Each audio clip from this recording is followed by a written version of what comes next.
Election commission میں توشہ خانہ reference Imran Khan کی نااہلی کے لیے ریفرنس پر سماعت عمران خان کے وکیل بیرسٹر گوہر خان نے جواب دینے کے لیے 3 ہفتے کا وقت مانگ لیا۔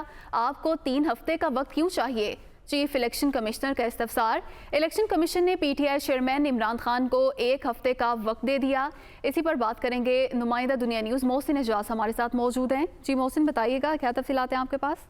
دیکھیے، الیکشن کمیشن آف پاکستان میں توشہ خانہ ریفرنس سے متعلق کیس کی سماعت چیف الیکشن کمشنر کی سربراہی میں 5 رکنی کمیشن نے کی ہے، اور یہ ریفرنس محسن شاہ نواز رانجھا سمیت 5 حکومتی ایم این ایز کی طرف سے آرٹیکل 63 کے تحت دائر کیا گیا تھا، اور گزشتہ سماعت پر بھی پی ٹی آئی چیئرمین کے وکیل کی طرف سے التوا مانگا گیا تھا، اور آج ہونے والی سماعت کے موقع پر ایک دفعہ پھر عمران خان کے وکیل بیرسٹر گوہر خان نے جواب دینے کے لیے 3 ہفتے کا وقت مانگا، جس پر چیف الیکشن کمشنر نے استفسار کیا کہ آپ کو 3 ہفتے کا وقت کیوں چاہیے۔ اس پر عمران خان کے وکیل کا یہ کہنا تھا کہ الیکشن کمیشن کے پاس توشہ خانہ ریفرنس نمٹانے کے لیے 3 ماہ کا وقت ہے۔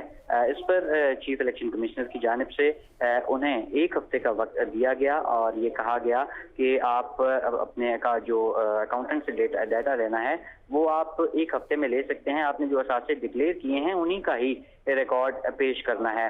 اب انہیں 1 ہفتے کا وقت مل گیا ہے الیکشن کمیشن آف پاکستان سے۔ الیکشن کمیشن آف پاکستان میں اس کیس کی جو مزید سماعت ہے اسے 29 اگست تک ملتوی کیا گیا ہے، اور سماعت کے موقع پر عمران خان کے وکیل کی جانب سے یہ کہا گیا کہ کیا کسی نے آج تک گھڑی اور لاکٹ بھی اپنے جو اثاثے ہیں، جو فائنینشل سٹیٹمنٹس ہیں، اس میں 1 ہفتے کا وقت دے دیا گیا ہے۔ بہت شکریہ محسن، آپ نے تفصیلات سے آگاہ کیا۔